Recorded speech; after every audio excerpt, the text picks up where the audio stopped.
کہ اگر اللہ کا بننے کو تیار ہے، اللہ کا بننے کو تیار ہے تو سر سے پاؤں تک اپنے آپ کو اللہ کے حوالے دو۔ وَمَن يَرْغَبُ عَن مِّلَّةِ إِبْرَاهِيمَ إِلَّا مَن سَفِهَ نَفْسَهُ، کہتے ہیں ابراہیم کے طریقے زندگی سے جو لوگ منہ موڑتے ہیں سارے کے سارے پاگل ہیں۔ اِذْ قَالَ لَهُ رَبُّهُ أَسْلِمْ، جب ان کے رب نے ان کو کہا سر سے پاؤں تک اپنے آپ کو حوالے کرو، اسلمت لرب العالمین، میں نے سر سے پاؤں تک حوالے کر دیا۔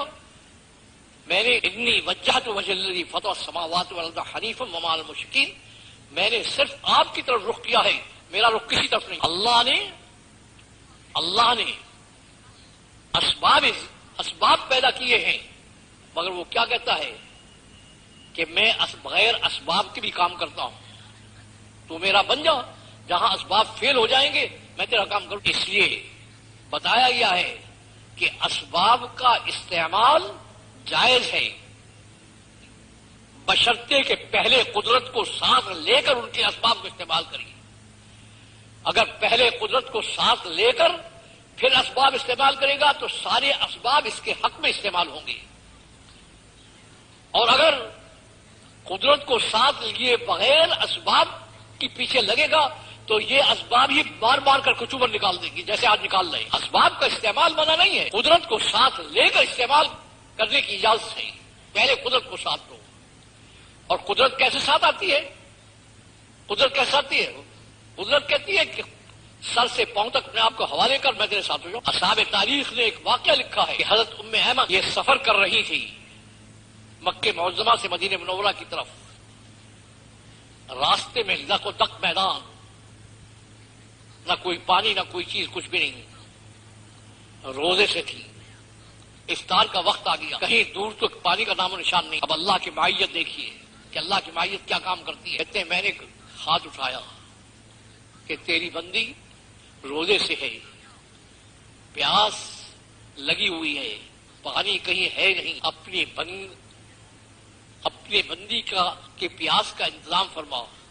کہتے ہیں میں نہیں بتا سکتی کہ میری دعا پہلے ختم ہوئی ہے یا آسمان سے سیدھا ڈول میرے سواری پر آ کر چاندی کا رکھا گیا اور میں نے پانی پیا، اس سے اپنے مشکیزے کو بھرا، وہ دوڑ واپس چلا۔ میں اس لیے کر رہا ہوں کہ اللہ تعالیٰ کہتے ہیں کہ اسباب یہ ٹوٹ سکتے ہیں، میری معیت ٹوٹ نہیں سکتی، اسباب ٹوٹ سکتے ہیں، معیت نہیں ٹوٹ سکتی۔ اس لیے جب صحابہ کرام کو یہ غیر مسلم حکومتیں یہ صحابہ کرام کو دھمکی دیتی تھی کہ ہم تمہیں یہ کر دیں گے وہ کر دیں گے، تو یہ کیا کہتے ہیں، کیا جواب میں کہتے تھے کہ ہم نہیں آئے تمہارے پاس، ہم تو کسی کے بھیجے ہوئے ہیں، اور اس کا وعدہ ہے کہ جب ہم اس کے پیغام کو لے کر چل رہے ہیں تو جو بھی سامنے آئے گا اس کو اس کا مقابلہ کرنا پڑے گا، اگر تم میں ہمت ہے اس سے مقابلہ کرو۔ اس سے کیا فرمایا ہے کہ میدان میں اترنے سے پہلے اس کو دیکھ لو کہ میں تمہارے ساتھ ہوں کہ نہیں ہوں۔ ان ینصرکم اللہ فلا غالب لکم، اگر میں تمہارے ساتھ ہوں دنیا کی کوئی طاقت غالب نہیں آتی۔ ہم کیا کہتے ہیں؟ ہم کہتے ہیں تیرے ساتھ لینے میں تو ہمیں پوری زندگی حوالے کرنی پڑتی ہے، ہم تو اس کے لیے تیار نہیں۔ ہم نے شکلیں کسی کو بیچ رکھی ہیں، لباس کسی کو دے رکھا ہے، رہن سہن کسی کا اختیار کر رکھا ہے، ان سارے اپنے محبوبوں کو چھوڑ کر صرف تیرے بن جائیں اس کے لیے ہم تیار نہیں ہیں۔ تو اللہ تعالیٰ کہتے ہیں میرے بننے کے لیے تیار نہیں ہو تو پھر میری مدد کا راستہ مانگ۔ اس لیے آپ کو فرق نظر آئے گا، کیا نظر آئے گا کہ جب اللہ کے بن کر چلتے تھے تو دنیا میں ان کے سامنے کوئی ٹھہر نہیں سکتا۔ اب اللہ کو ساتھ لیے میدان میں اترتے ہیں، جہاں جاتے ہیں وہی مار کھا کر آتے ہیں۔ اسے میرے پاس جب آیا کرتے ہیں لوگ جہاد وغیرہ کہتے ہیں آپ جہاد کے خلاف ہیں، میں نے کہا جہاد کے خلاف نہیں ہے، جس جہاد میں مسلمانوں پر جوتے پڑے اس جہاد کے خلاف ہوں میں، اور اللہ بھی اس کا خلاف۔ جہاد اتنی بڑی چیز اور اس کو اتنا گھٹیا بنا رہے۔ میں نے کہا اللہ نے عقل دی ہے، سوچو اس وقت دنیا میں جتنے مجاہد ہیں دنیا میں کبھی نہیں ہوئے، اور جتنی مار مسلمانوں پر اس وقت پڑ رہی ہے کبھی نہیں پڑی ہے۔ اللہ نے عقل دی ہے، سوچو، کیونکہ اس نے شرط لگا دی، کہیں نہیں آپ دکھا سکتے اس بات کو کہ اس نے کلمہ پڑھنے پر یا مسلمان ہونے پر وعدہ کیا ہو. اس نے وعدہ کیا ہے؟ میرے نمائندے بن کر میرے پیغام کو پہنچانے پر لگے ہوئے ہوگے، وہ مقابلے پر آئیں گے چاہے کتنی بڑی تعداد میں آئیں، میں ان کی گردنیں توڑ کر اور بڑھو کر چھوڑ دوں گا. وعدہ اس پر ہے اللہ کا. یہ میری بات سن لیں، اللہ کا بننے کے لیے جو نظام ہے اس کو نظام عبدیت کہا جاتا ہے. نظام عبدیت کیا ہے؟ دل بھی اللہ کے حوالے، جسم کا سارا نظام بھی اللہ کے حوالے ہے. یہ نظام عبدیت ہے اللہ کا بننے کے لیے، اور اس پر وعدہ ہے جنت. یہاں پر آپ یقینی غالب ہوں گے، کہیں آپ کو وعدہ نہیں ملے. اور اللہ کے بن کر اللہ کے بنانے کے اوپر لگیں گے اور انسانیت کو اللہ کے ساتھ تعلق پیدا کرنے پر محنت کریں گے. اس پر وعدہ کیا ہے کہ تم میرے نمائندے ہو. اس کو کہا جاتا ہے دعوت. دعوت اور عبدیت میں یہ فرق ہے.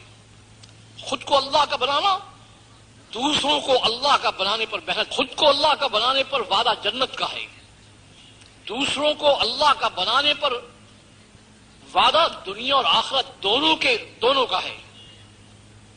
کہ جو تمہارے مقابلے پر آئے گا وہ تمہارا مقابلہ نہیں ہے، تمہارا مقابلہ نہیں ہے، میری دعوت کا مقابلہ کر رہا ہے، میں اس کو نہیں چھوڑوں گا. کوئی صرف ان سے وعدہ کیا. مسلمانوں کی تاریخ میں غزوہ بدر پہلا چیز ہے. اس سے کیا دکھایا؟ اسی میں سمجھا دیا سارا کچھ. کیا سمجھایا؟ کہا 1000 فرشتے بھیج رہا ہوں. پھر فرمایا کہ 3000 فرشتے بھیج رہا ہوں. وہ تو ایک ہی فرشتہ آ جائے تو ہلاک کر رکھے پوری دنیا. 3000 فرشتے بھیج رہا ہوں، اور ضرورت پڑی تو فرشتوں کی تعداد 5000 بھی کر دوں گا. اور آخر میں جو بات کہی وہ بڑی عجیب بات ہے کہ یہ فرشتے بھی مخلوق ہیں، میں خود میدان میں آ رہا ہوں، دیکھتا ہوں کون ٹھہرتا ہے. اس لیے میں کہا کرتا ہوں میں نے کہا ہم میں اور صحابہ میں فرق کیا ہے؟ وہ اللہ سے کاروائی کراتے تھے، ہم اللہ کو کیا کرتے ہیں؟ تیری ضرورت نہیں، ہم خود کاروائی کریں گے. لگوڑ کس کے جاتے ہیں.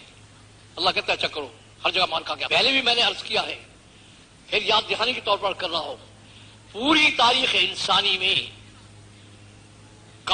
کافروں نے کبھی انسان سے مار نہیں کھائی، ہمیشہ ضرب ربانی سے مار کھائی ہے. مروں کو جا کر مار لیتے ہو اور اپنے آپ کو کہتے ہو ہم نے یہ کیا ہے. اسے اللہ تعالی نے کیا کہا جب بعض جوانوں کی زبان سے نکلا کہ ہم نے دیکھو بدر میں کیسے کیا فوراً جبرائیل علیہ السلام کو بھیجا، ان کو کہو جا کر فلم تقتلوہم، تم نے نہیں قتل کیا، ولکن اللہ قتلہم، اللہ نے قتل کیا ہے، میری کاروائی سے ہوا ہے جو کچھ. دوسری بڑا غزوہ وہ احد ہے. احد کے اندر دوسرا سبق سکھایا کیا کہ نبی بھی موجود ہے، بدریین بھی موجود ہے، صدیق بھی موجود ہے. حکم ٹوٹے گا تو میرا ساتھ ٹوٹ جائے گا اور فتح شکست سے بدل جائے گی. یہ سمجھایا ہے کہ نبی بھی موجود، صدیق بھی موجود، فاروق بھی موجود، بدریین بھی موجود. حکم ٹوٹا اور نصرت کا راستہ ختم ہوا. ہم سارے حکم توڑنے والے جمع کر کے لے جاتے ہیں، کہتے ہیں اللہ کی مدد آئے گی. کہاں سے مدد آ جائے گی؟ تیسرا بڑا غزوہ خندق ہے. اس میں اور سبق سکھایا ہے. کیا سبق سکھایا؟ کہ میں براہ راست بھی کاروائی کر سکتا ہوں، تمہارے لڑنے مرنے کی ضرورت نہیں ہے، میں خود بھی کاروائی کر سکتا ہوں. یہ ضروری نہیں کہ تمہارے لڑنے سے کافر مارے جائیں. ادھر صحابہ موجود ہیں، ادھر کافر موجود ہیں. کیا بتایا؟ مشورہ کیا رسول اللہ صلی اللہ علیہ وسلم نے، بلایا، بٹھایا صحابہ کرام، اور آپ نے فرمایا کہ پورا عرب مقابل آ گیا ہے اور یہ یہودی اندر سے سازش کر رہے ہیں، ہم بیچ میں پھنس گئے ہیں. یہودی بڑی لالچی قوم ہے. آپ نے فرمایا کہ میری رائے یہ ہے کہ ان کو اگر مدینے کی کھجوروں کو، آدھی کھجوروں پر ان سے معاملہ طے ہو جائے کہ مدینے کی جب کھجوریں اتریں گی تو آدھی کھجوریں تمہیں دے دیں گے، تو یہ کم از کم اندر کا مسئلہ ختم ہو جائے گا، صرف سامنے کا مسئلہ رہ جائے گا. صحابہ کرام کیا عرض کرتے ہیں؟ آپ یا میں نہیں بگایا، نبی بات کر رہا. صحابہ عرض کرتے ہیں حضور یہ حکم ہے یہ مشورہ ہے؟ کہا نہیں حکم نہیں ہے، مشورہ ہے. کہا آپ فرما رہے ہیں ان کو مدینے کی آدھی کھجوریں، اگر آدھی کھجور، ایک کھجور کا آدھا حصہ دینے پر بھی یہ معاہدہ کرتے ہیں ہم اس کے لیے تیار نہیں. آپ نے کہا پھر کیا